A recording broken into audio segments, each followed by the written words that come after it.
Hey guys, it's Kayla. Welcome back to my channel. Here we talk about all things Disney as well as how to plan your Walt Disney World vacation. So if that interests you, hit that subscribe button and stay tuned.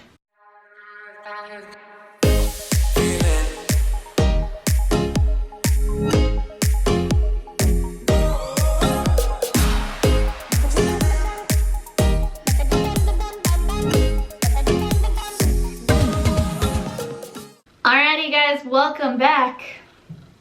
This is part 2 of our in-depth budgeting tips, I guess you could call it. So today we are going to talk about where you're gonna stay while on your Disney trip.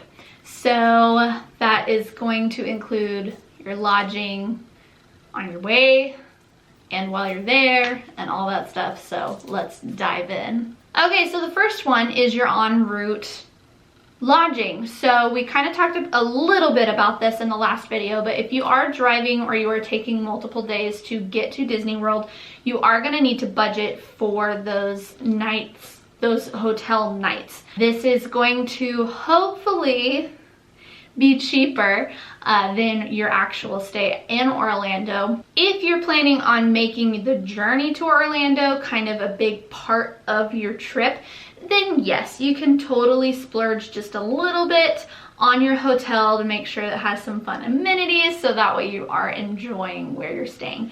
But if you are literally just getting there to sleep and then keep going, try not to spend a lot of money. Maybe look into like an Airbnb. A lot of times those are nice, but for a little cheaper, just depending on where you are. But definitely kind of play around with those options with your budgeting. All right, and the next thing we're going to talk about is off-property resorts.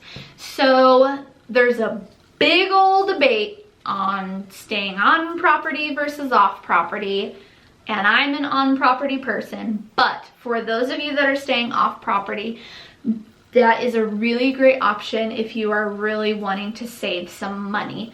It is also a really great option if you are not planning on spending the bulk of your trip at Disney. Maybe you're doing more of like just an Orlando in general. You're going to the beach, you're going to Universal, whatever.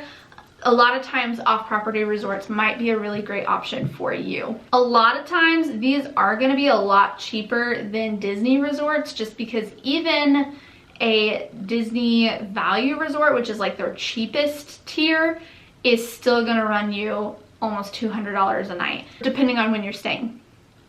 With those off-property resorts, you can tend to find some that are going to be a little cheaper. Now, obviously, the closer to Disney you are, the more expensive it's probably going to be, but you know, they're out there. You just got to do some digging. Disney does also have what's called their Good Neighbor hotels. They are not Disney owned, but they are technically on Disney property. There are quite a few of these, and those are really nice because you're still kind of in-ish that Disney bubble, but it's not Disney owned, so you may be able to find some cheaper options just depending on what rates you get and things like that. There's always a lot of variables, and we'll talk about that a little bit more here in a second. Now, if you are staying off property, there are a few extras that you are going to have to budget for that you are not going to necessarily have to budget for if you're staying on property.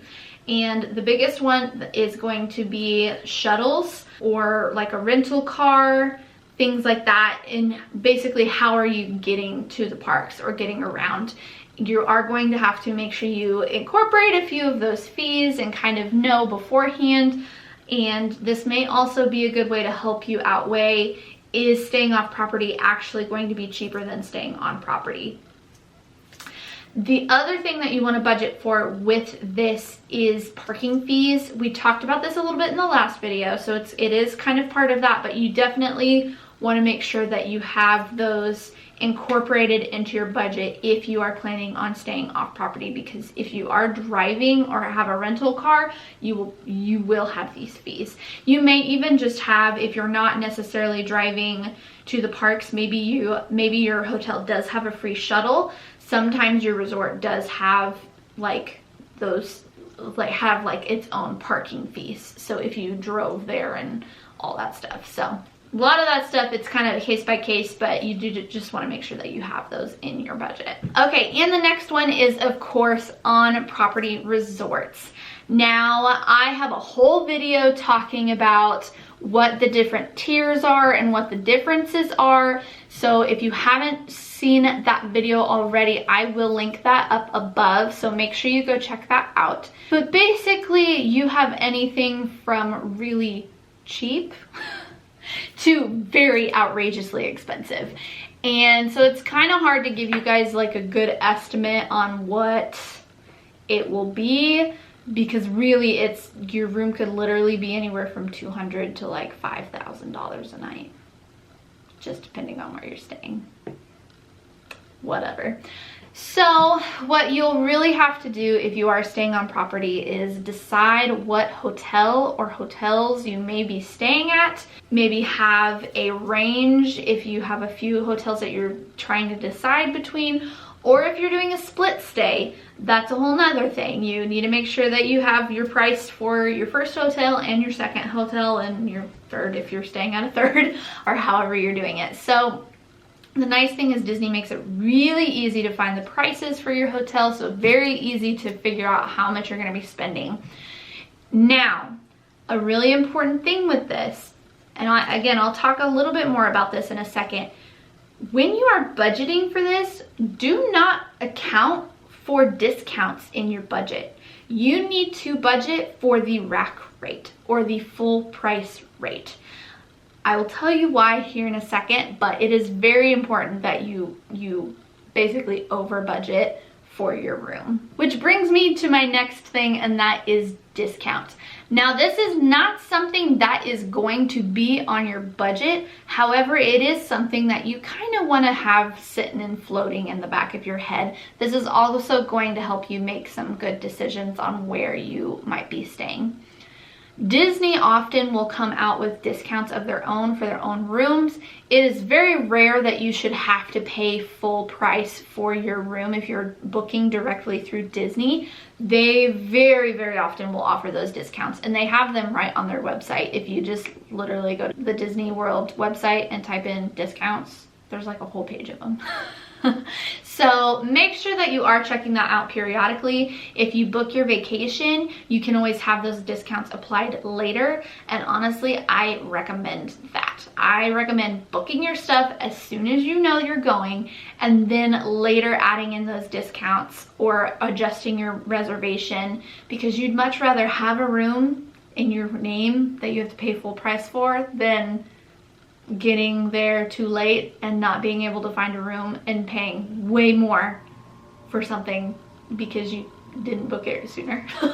So just something to think about. Now, if you're not staying on property and you are staying in one of like the Good Neighbor hotels, there's a website called Mouse Savers, and they send out a weekly newsletter of a lot of different deals that are going on with Orlando like theme parks and like neighboring hotels. And so I always see deals for resort fee waived or half off rooms or whatever. There's all kinds of stuff. So that is definitely something to look into if you are planning on staying off property. Now, back to why you should not budget for those discounts. So when you budget for your full rate of whatever your room is going to be, you are essentially having not an emergency fund, but you're having a really good buffer.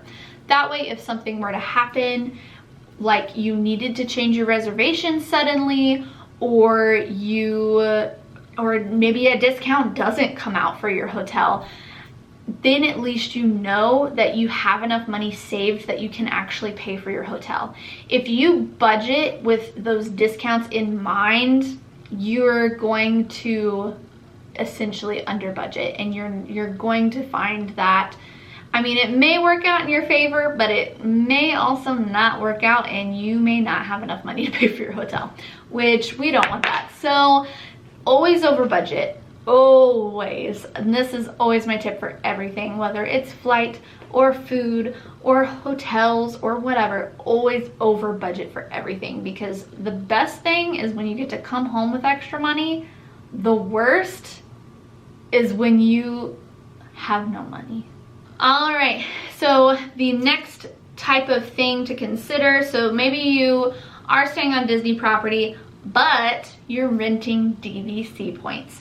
It's Disney Vacation Club points, and what that is basically people are selling their points for their timeshare that they have at Disney, and you rent the points, but not really, because you don't give them back. But this is a really great way to get one of those really nice deluxe resorts for a much cheaper price.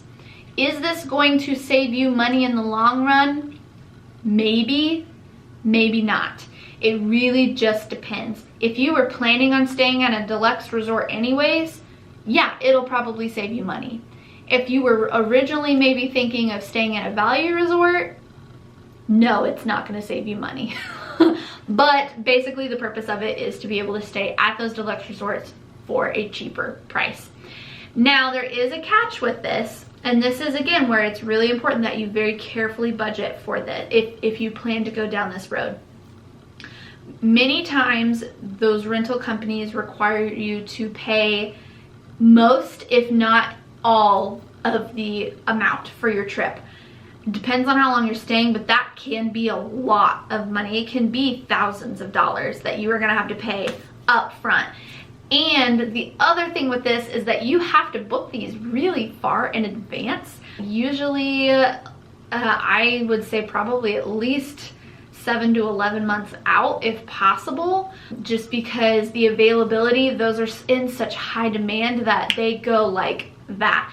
And you have to make sure that you have the dates that you're wanting to go available, and there's a whole lot of other stuff that goes with it. If you're deciding that you're gonna do that, you need to decide that well in advance, and you need to make sure you have that money as soon as possible so that you can book it. Just kind of like airline tickets. You need to have that money so you can get it done when you're ready to do it. The other catch with this too is that a lot of times they don't have a cancellation policy, so you can't, like, once you commit and you pay all that money, if something happens, you cannot cancel it.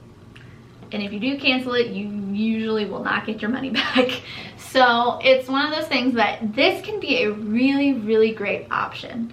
There's just a few things that you do have to consider before you commit to it. So can be a good deal. Just got to do a little more research. All right, so now that we've talked about all of that stuff, let's bring it all in and talk about how do we actually budget for all of these things. So first of all, decide where you're staying. On property, off property, DVC, Airbnb, whatever. Decide where you're staying. Figure out how much-ish that's going to cost. Again, make sure you highball that. Don't lowball it because you don't want to get in trouble. And then you need to think about any extra hidden costs. So like I said, if you're staying off property, you need to think about any sort of, if you have any shuttles, resort fees, anything like that, you want to make sure that you have those things accommodated for as well. All right, and that is it for round 2 of our budgeting.